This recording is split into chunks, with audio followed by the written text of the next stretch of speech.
wabarakatuh. Perkenalkan, nama saya Anissa Alfianita Putri dengan NIM 121103248809, Prodi Manajemen Pendidikan Islam, Fakultas Tarbiyah dan Keguruan, Universitas Islam Negeri Sultan Syarif Kasim Riau. Nah, di sini saya akan menjelaskan atau menjawab beberapa pertanyaan, yang mana pertanyaan tersebut adalah untuk memenuhi akhir semester saya dengan dosen pengampu Ibu Erlini Puspikasari, SSMPDI. Nah, jadi di sini ada 5 soal. Langsung saya lanjut kita untuk menjawab pertanyaan pertama. Yang mana pertanyaan pertama ialah antara jamak takdim dan jamak takhir serta diberikan niatnya. Langsung saja, jamak takdim itu ialah menggabungkan antara sholat zuhur dan asar dalam satu niat. Perlu kalian ketahui, di mana jamak takdim ini niatnya itu dilaksanakan, dibacakan pas waktu awal sholat, ya. Nah, yang jamak takhir ini ialah niatnya itu dilaksanakan atau dibacakan pas awal waktu sholat. Beda ya. Pertama itu di awal sholat, yang takhir ini di awal waktu sholat. Jadi, jamak takdim itu menggabungkan antara niat zuhur dan asar di awal waktu sholat. Yang mana niatnya itu usolli fardhu zuhri arba'a raka'atin ma'al asri li jam'at ta'dim lillahi ta'ala. Itu niat ta'dim, yang mana zuhur asar digabung jadi satu, oke? Nah, yang kedua itu jamak takhir. Niatnya usolli fardhu zuhri arba'a raka'atin ma'al asri jam'at ta'khiri lillahi ta'ala. Yang mana antara zuhur dan asar jadi satu ya. Nah, jika kita lihat dari yang lebih afdol yang mana, itu tentu lebih afdol yang takdim ya, tapi dengan syarat itu tidak ada uzur. Kalau ada uzur kayak masih ada najis, itu boleh kita menjamain takhir. Tapi kalau memang tidak uzur, di antara tidak ada uzur, boleh kita langsung saja menjamak takdim, karena takdim itu artinya itu mendahulukan, sedangkan takhir itu diakhiri. Kedua ialah contoh bacakan dalil yang mana dalil tersebut dapat pahala bagi orang yang melaksanakan bulan suci Ramadan, serta jelaskan dalil tersebut. Nah, langsung saja dalilnya ialah man soma Ramadana imanan wahtisaban ghufira lahu ma taqaddama min dzambihi.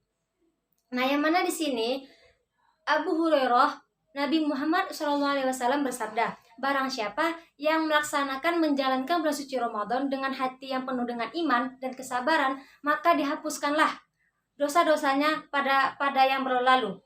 Hadis sahih riwayat Al-Bukhari. Langsung saja kita menuju soal yang ketiga, yang mana soalnya ialah perbedaan antara wakaf, infak, dan sedekah, dan berikan dalil masing-masing tersebut. Bedanya infak, sedekah, dan wakaf ialah infak ialah pemberian harta kita kepada orang lain yang mana mempunyai hukum sunnah. Seperti infak, kita menginfakkan tenaga kita, harta kita. Nah, dalilnya ialah waman anfaqtum min syai'in yulifuhu wa huwa raziqin, yang mana artinya Allah akan membalas pemberian infak kita kepada diri kita sendiri di akhirat nanti. Perbedaan infak tadi sudah, sekarang wakaf. Wakaf ialah memberikan harta kita, contohnya seperti kendaraan, tanah, apalagi itu ya, pokoknya tuh yang aset milik kita.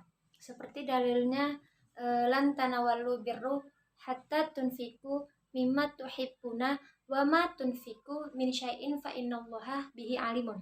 Yang mana sekali-sekali kamu akan menerima kebaikan yang mana telah kamu berikan wakaf itu, dan Allah Maha mengetahuinya.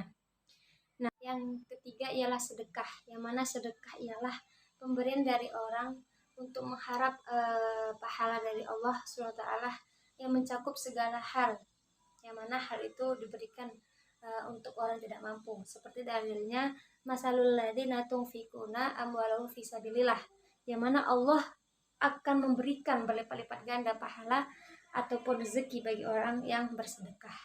Kita masuk soal yang keempat, yang mana soalnya tolong ceritakan kisah unik yang pernah Anda dengar atau yang pernah saya baca orang haji atau umroh, dan apa tanggapan saya serta doa saya untuk sampai ke tanah suci. Amin insyaallah ya.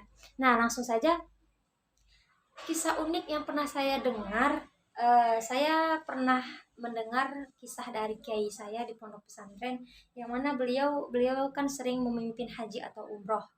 Nah, beliau cerita pada sampai di sana beliau menemukan seseorang, yang mana seseorang tersebut itu meninggalkan sendalnya, tapi pas beliau maksudnya itu orang yang sendal ketinggalan itu, beliau putar kembali.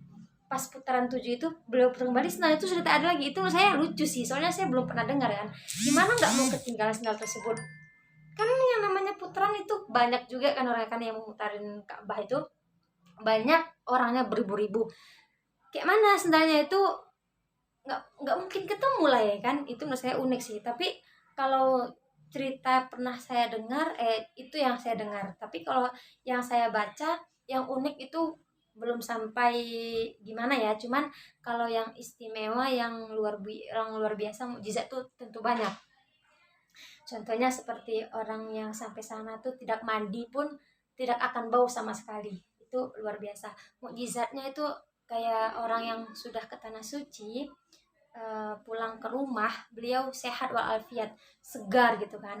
Nah, tanggapan saya dengan kisah tersebut itu memang luar biasa. Yang mana saya tentu akan berdoa agar saya sendiri dan kedua orang tua saya serta keluarga saya itu bisa sampai ke tanah suci. Itu tanggapan saya. Karena mendengar kisah tersebut, membaca kisah tersebut itu penasaran gitu ya, penasaran banget gitu. Nah, doa saya eh, agar sampai ke tanah suci itu semoga diberkati, doa saya diampuni dosa-dosa saya, dimudahkan rezeki orang tua saya agar bisa sampai ke tanah suci. Itu doa saya. Langsung kita ke soal yang kelima. Yang mana soalnya, kapan rencana Anda menikah dan bagaimana pasangan impian Anda, serta apa ya namanya, kayak kontribusi di dalam pasangan, di antara saya dan pasangan nanti. Tentu kalau rencana itu belum ada ya, karena rencana itu kan kayak planning kita ke depannya. Gimana saya bilang belum ada, karena kan sekarang masih kuliah masih mencari ilmu. Jadi kalau untuk rencana memang belum ada. Tapi insya Allah kalau memang sudah ada jodohnya, kan jodoh kan memang Allah yang mengatur. Kalau memang udah ada jodohnya, kenapa tidak disegerakan? Karena itu hal baik kan. Tapi kalau untuk rencana sekarang belum ada. Karena saya ingin membangun kedua orang tua dulu, memperbaiki diri saya dulu, mencapai cita-cita saya dulu, itu rencana. Semoga dipermudah. Nah, pasangan impian. Pasangan impian tentu yang sama-sama mengerti satu sama lain, paham agama, akhlaknya baik, insya Allah ya, semoga diberikan, mohon doanya. Itu pasang impian yang saling mengerti, paham agama, akhlaknya baik yang pertama.